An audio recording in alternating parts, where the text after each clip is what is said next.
बिस्मिल्लाहिर्रहमानिर्रहीम। ज़िंदगी में आपको सब कुछ मिल सकता है, बस फ़र्क हलाल और हराम का होता है।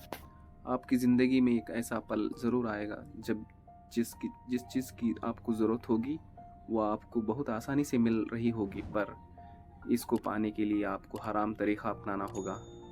पर इस वक्त वो अल्लाह की तरफ से एक आजमाइश होगी, क्योंकि अल्लाह आपके ईमान का इम्तिहान ले रहा होगा। और अगर आपने इस चीज़ को हराम तरीक़े से ना अपनाया तो अल्लाह आपको इस चीज़ को पाने के लिए बहुत जल्द हलाल तरीक़ा का रास्ता भी खोल देगा। हलाल तरीक़े से कमाया एक पैसा भी हराम के कमाए ख़जाने से बेहतरीन है। कभी कभी जो आप चाहते हो वो नहीं होता है। ज़िंदगी हमेशा खुशियों की राह पर तो नहीं चल सकती। अल्लाह ने हमें इस दुनिया में अपनी इबादत के लिए भेजा है, और अल्लाह की इबादत में इसकी आजमाइश और सब्र भी शामिल हैं। हम तो एक मामूली इंसान हैं। अल्लाह ने तो अपने नबियों और पैगंबरों को भी आजमाइश में डाला है, पर इन आजमाइश के बाद जो ज़िंदगी अल्लाह इनाम के तौर पर आपको अता करेगा, इसकी वजह से आप अपनी मुश्किलों को ही भूल जाएंगे।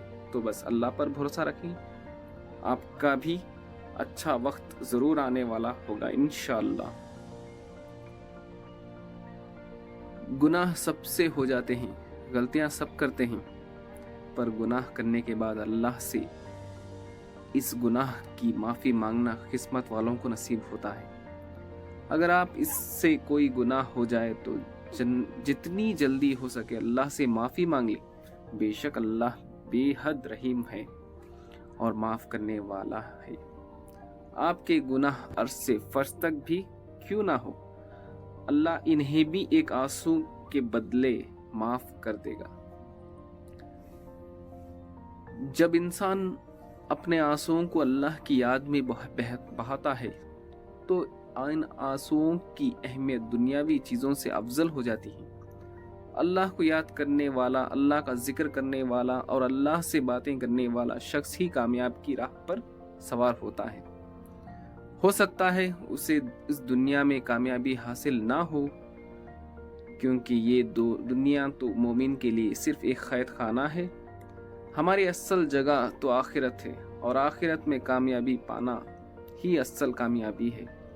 तो अगर हम इस दुनिया में किसी तकलीफ से गुजर रहे हैं तो उसे अल्लाह की आजमाइश समझकर सब्र करें, और अल्लाह के ऊपर अपने भरोसे से कभी कम ना होने दें। इंशाअल्लाह सब कुछ अल्लाह की मर्जी से और बेहतरीन होगा। हर इंसान की ज़िंदगी में एक ऐसा बुरा वक्त ज़रूर आता है जब उसे लगता है कि इस बुरे वक्त से निकल पाना नामुमकिन है, और वो अपनी सारी उम्मीदें खोने लगता है।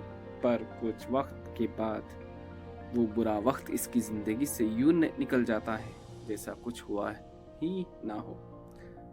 अल्लाह पर भरोसा करने वालों के लिए दुनिया में ऐसी कोई तकलीफ नहीं है जिससे निकल पाना मुश्किल हो। बस सब्र और हिम्मत से काम लेते रहें। अल्लाह का शुक्र अदा करो, अपनी खुशियों में, अपनी तकलीफ़ों में और अपने बुरे वक्त में भी। यकीन मानो दुनिया में ऐसे लोग भी हैं जो तुमसे ज़्यादा बुरी हालत में जी रहे हैं। जो तुम्हारे पास मौजूद है वो पाना किसी का सपना भी हो सकता है। अल्लाह ने तुम्हारे नसीब में हीरा लिखा हो और तुम पत्थर के लिए मर रहे हो। इसीलिए सब्र करो और अल्लाह के फैसलों पर भरोसा रखो। वो तुम्हारे हक में वही फैसला करेगा जो तुम्हारे लिए बेहतरीन होगा। अल्लाह की नेमत और रहमत सिर्फ वही जान सकते हैं जो अपने दिल में खौफ खुदा रखते हैं, वरना अब लोग खुदा की हर नेमत को अपनी किस्मत समझकर खुदा का शुक्र अदा करना भूल जाते हैं। सदक़ल्लाहुल अज़ीम।